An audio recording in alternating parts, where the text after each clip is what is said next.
Vindo um pouco da teoria do caos, o bater das asas de uma borboleta aqui gera um mega tufão em outro lugar.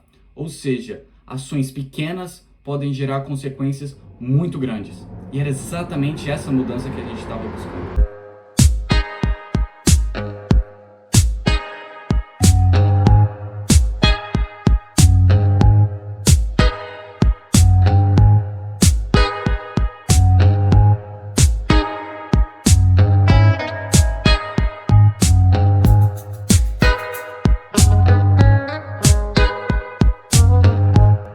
E aí galera, eu sou o Léo Papas e essa é a Building.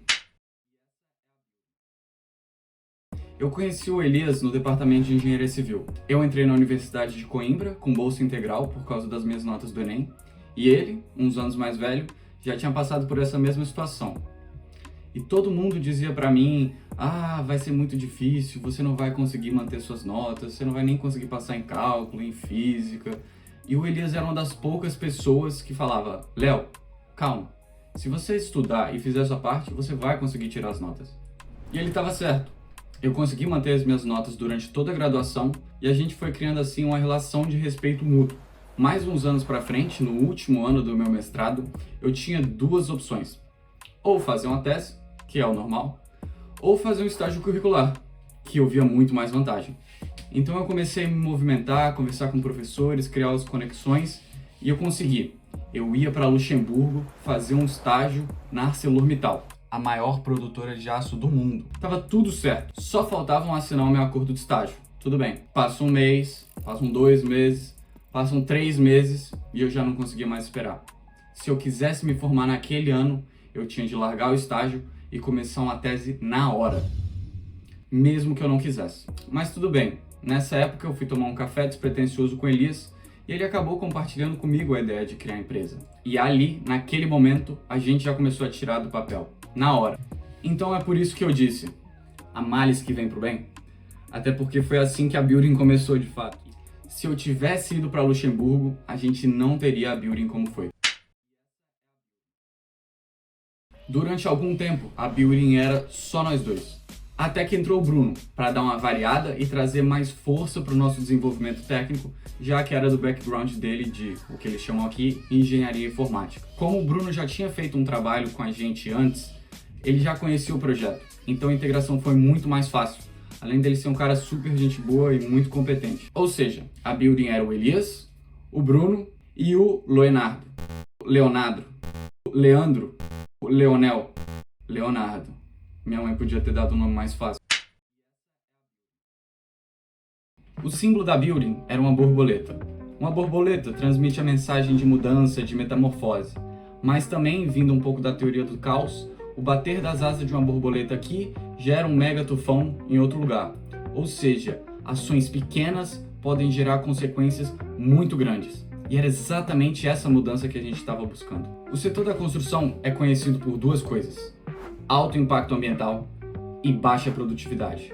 Tanto é que, segundo a McKinsey e o Fórum Econômico Mundial, ele é responsável por cerca de 40% de todas as emissões de gases de efeito estufa e, se a gente aumentasse em 1% a produtividade do setor da construção, a gente teria uma economia global de 100 bilhões de dólares por ano. Me senti como se eu estivesse num pitch de novo. E na nossa área de atuação dentro da engenharia civil, a gente vê uma forma muito evidente de melhorar isso. Os projetos demoram muito, são pouco eficientes e a comunicação entre as áreas é muito difícil. Então, se a gente conseguisse encurtar os projetos, a gente conseguia poupar dinheiro e evitar o desperdício de recursos. Foi daí que a gente criou uma plataforma que utiliza a inteligência artificial para gerar e estudar milhares de cenários construtivos numa fase pré-projeto. Porque se a gente tem ideia do que vai ser construído e informações logo no início, o projeto vai fluir muito melhor. Então, com dados muito básicos, como a localização e os objetivos do cliente com aquele empreendimento, a gente utilizava um algoritmo genético evolutivo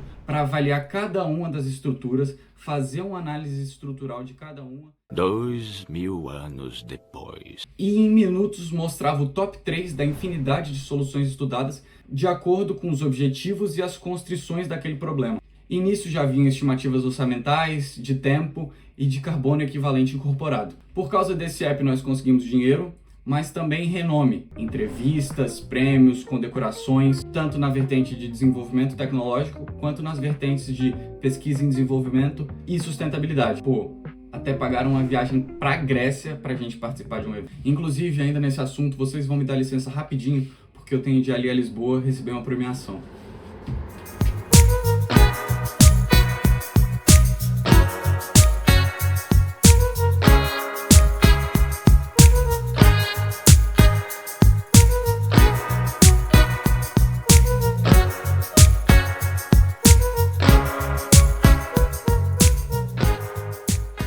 Esse prêmio vinha do Prêmio Cidades e Territórios do Futuro, da APDC, que é uma associação portuguesa pró-digitalização, e tinham 7 categorias. A Biurin recebeu menção honrosa na categoria Sustentabilidade, Economia Circular e Descarbonização, e nas outras categorias, assim, só gigantes, tipo a Galp, que é uma das maiores empresas aqui de Portugal, relacionada à energia, e a Comboios Portugal, por exemplo, que é a entidade que faz a gestão de todas as linhas de trem aqui de Portugal.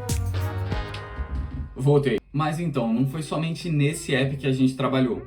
A gente tinha uma métrica de uma vez a cada 1 ou 2 meses, tirar um dia de trabalho para desenvolver um projeto satélite.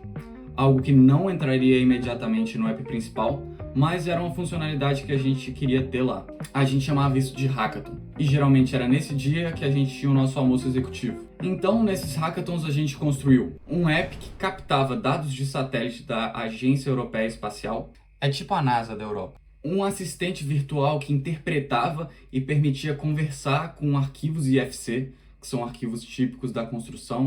Um assistente de licitação de obras públicas, usava inteligência artificial para buscar as licitações mais recentes, ajudava a interpretar, resumir e até produzir a proposta de participação da empresa. E um app que utilizava inteligência artificial para calcular uma estrutura a partir de uma foto. E tudo isso acabou. Mas não acabou. Tudo que nós tiramos desses anos vai continuar com a gente para sempre. Todos os aprendizados, todas as conexões, todas as memórias. E o que eu queria deixar de reflexão aqui é o seguinte: se cerque de pessoas que agreguem. Eu entrava no escritório todos os dias com a certeza de que eu ia aprender alguma coisa nova. Mentira, isso foi um pouco dramático.